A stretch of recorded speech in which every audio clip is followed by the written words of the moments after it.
Hi there. In this video, I seek to basically really just clear up some confusion that a lot of people have, unfortunately.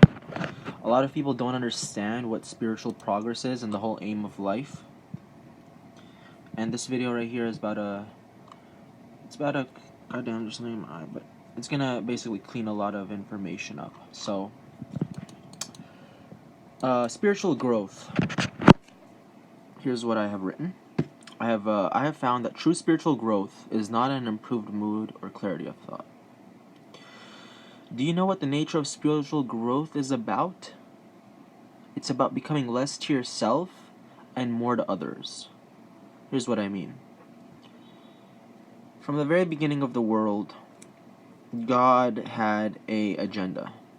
And that agenda was to carry out the agenda, which was to basically give to us, to bestow onto us. And we are made in the image of God. We are just like God in every way possible, other than that we're not God.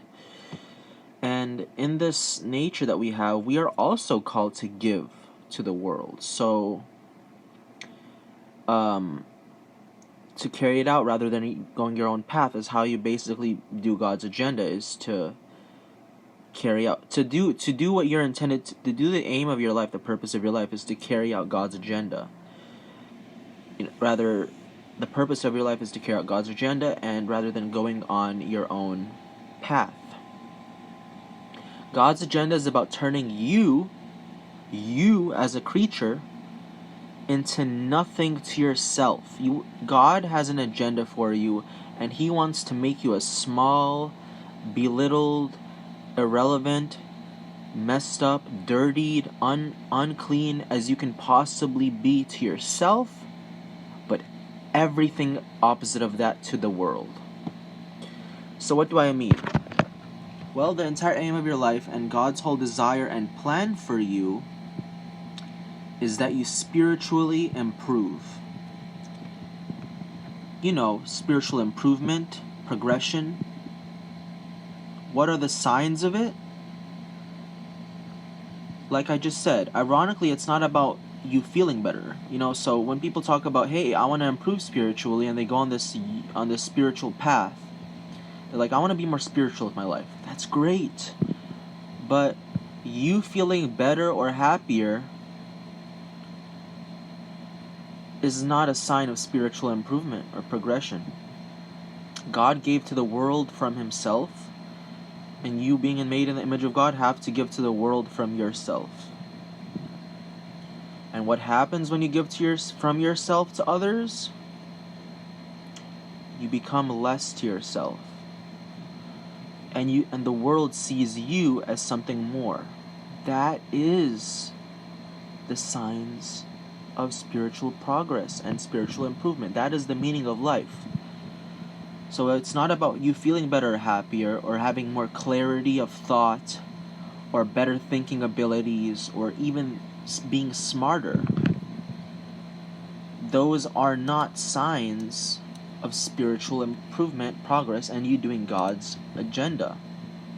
The true signs of a person who has progressed well is a person who cannot even notice themselves inside of themselves.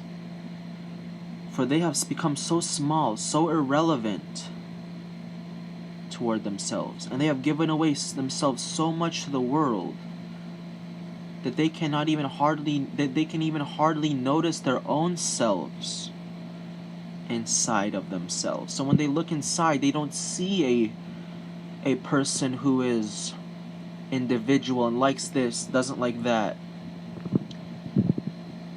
or wants all of this, or is all about this, or is not about that.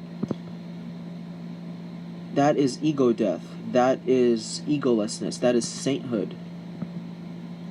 And that is the true meaning of enlightenment.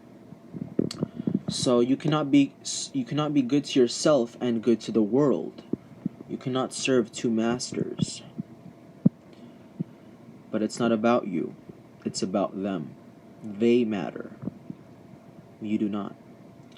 Your aim and God's aim for you is the same. It's to get you to spiritually progress, to belittle you, to turn you into something so small that you can't see yourself anymore. And people will say, well, what about me? What about me? Don't worry about yourself. God will provide. Lose yourself in serving others. That is the true path of spirituality, and that is the path of actual growth. There is not a single enlightened person, saint, or holy person that didn't go through hard times. You have the process of becoming smaller from something so big and inflated is confusing, it's mind-boggling, it feels like it's backwards. It feels like you're going backwards, and it hurts emotionally. And, there's not a single person that is holy, a saint, or enlightened that didn't have these hard times. Those that made the biggest impacts on the world were small inside to themselves, and to their own selves were humble and damn near irrelevant. They saw themselves as irrelevant to the world, even though they helped so much toward the world. They to themselves were so humble. They saw themselves as not important or big or anything to the world. It's all about self-sacrifice. That is the purpose of every person. You give back to the world what God gave you. And that is how to be an instrument and a tool of God. That is God's desire for you. It's an observation that those who hurt inside the most are truly the ones who are doing the best in life. That's some food for thought.